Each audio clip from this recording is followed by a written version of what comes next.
Assalamualaikum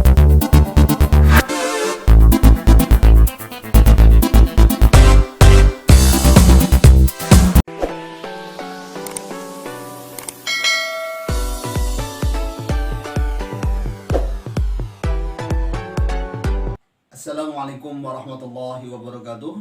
Alhamdulillah, pada kesempatan yang baik ini kita bisa kembali belajar secara online ya untuk mapel akidah akhlak kelas 7.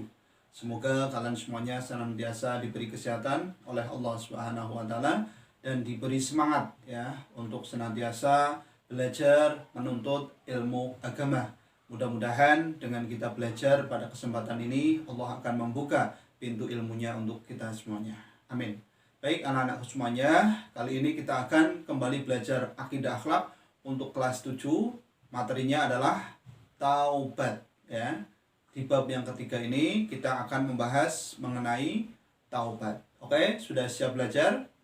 Baik, kalau sudah siap silahkan ikuti dari awal sampai akhir video pembelajaran yang akan Pak Guru sampaikan.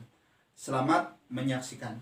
Baik anak-anak semuanya, kita langsung masuk ke pembelajaran ya. Pembelajaran online Akidah Akhlak kelas 7 MTs Negeri 1 Banyumas. Kali ini kita akan membahas bab yang pertama, pertemuan yang pertama berupa taubat, taat, ikhlas dan istiqomah. Namun kali ini kita hanya akan membahas mengenai taubat.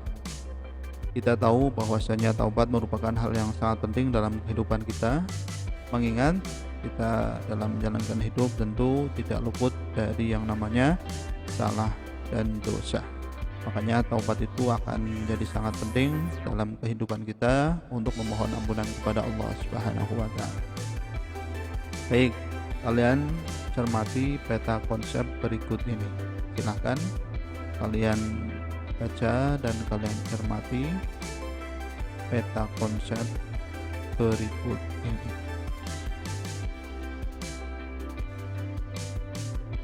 Nanti kita akan membahas seputar taubat ya.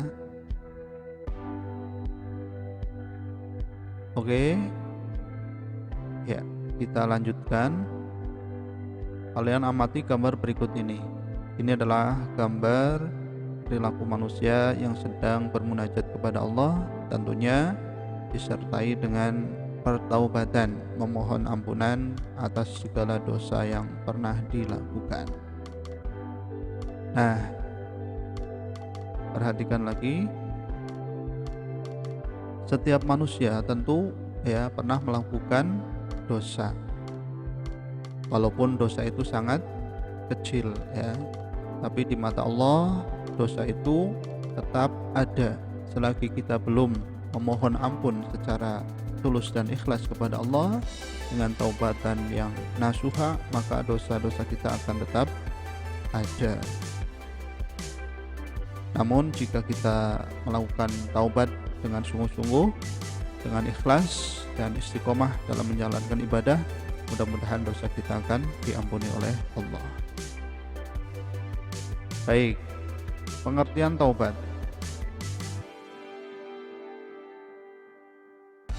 Taubat secara bahasa berarti kembali ya. Secara istilah taubat berarti kembali ke jalan yang benar dengan didasari keinginan yang kuat dalam hati untuk tidak kembali melakukan dosa-dosa yang pernah dilakukan sebelumnya. Jadi taubat ini artinya adalah kembali ke jalan yang benar dengan tidak mengulangi dosa-dosa yang pernah dilakukan. Dalil tentang taubat kalian bisa lihat dalam hadis riwayat Ibnu Majah dari Anas radhiyallahu an. Ya, perhatikan, mari kita baca bersama. Bismillahirrahmanirrahim. An Anasin qala Rasulullah sallallahu alaihi wasallam, kullu bani adama khata'un wa khairul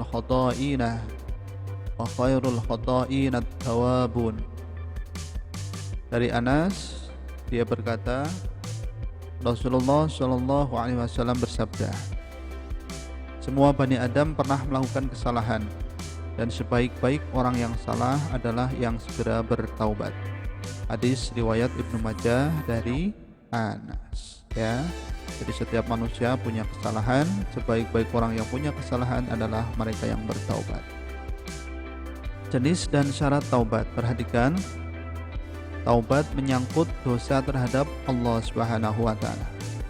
Imam Nawawi mengatakan bahwa ada 3 syarat dalam melaksanakan taubat yang wajib dilakukan oleh setiap muslim atas dosa yang dilakukan apabila maksiat itu diantaranya manusia dengan Allah Subhanahu wa Ta'ala.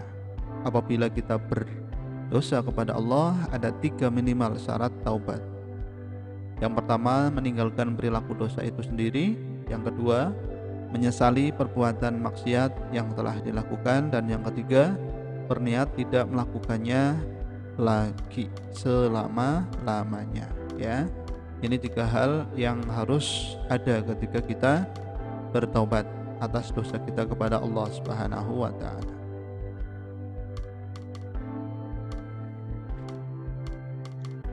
Apabila tidak terpenuhi ketiga syarat di atas, maka tidak sah taubatnya.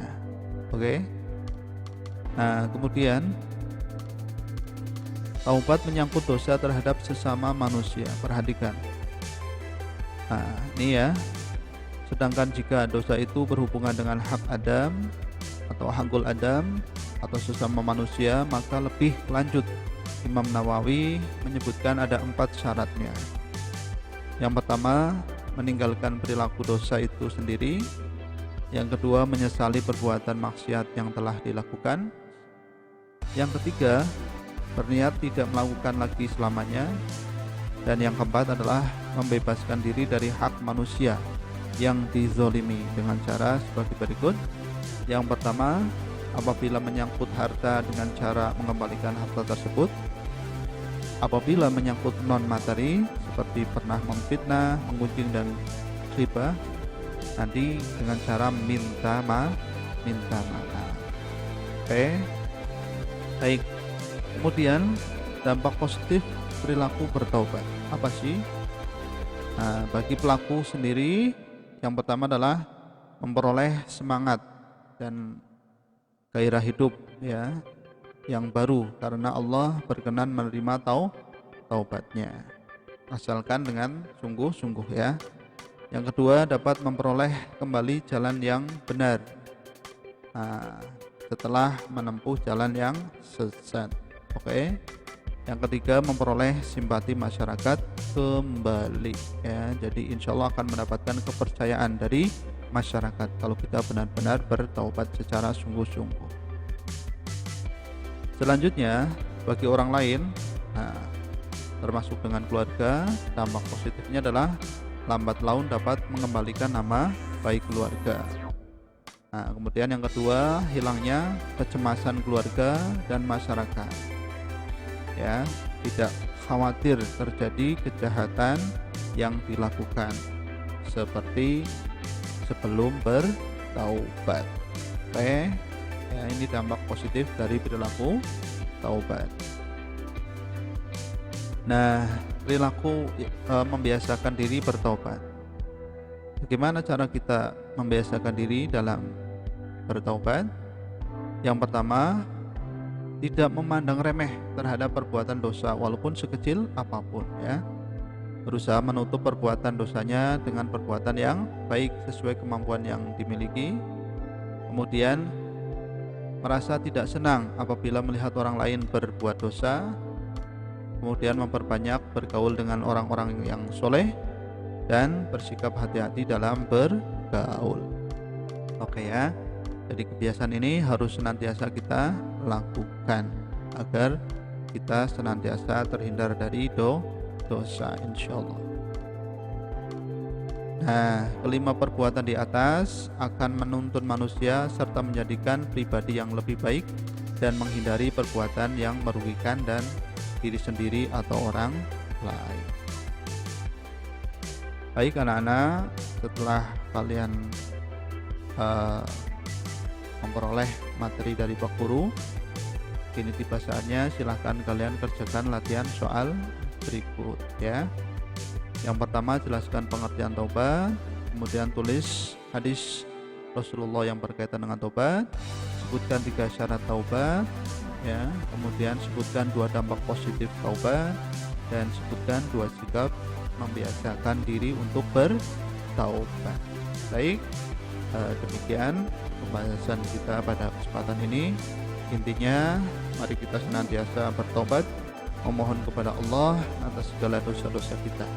Mudah-mudahan dosa-dosa kita diampuni oleh Allah Subhanahu wa taala, dan yang terpenting jangan diulangi lagi. Oke?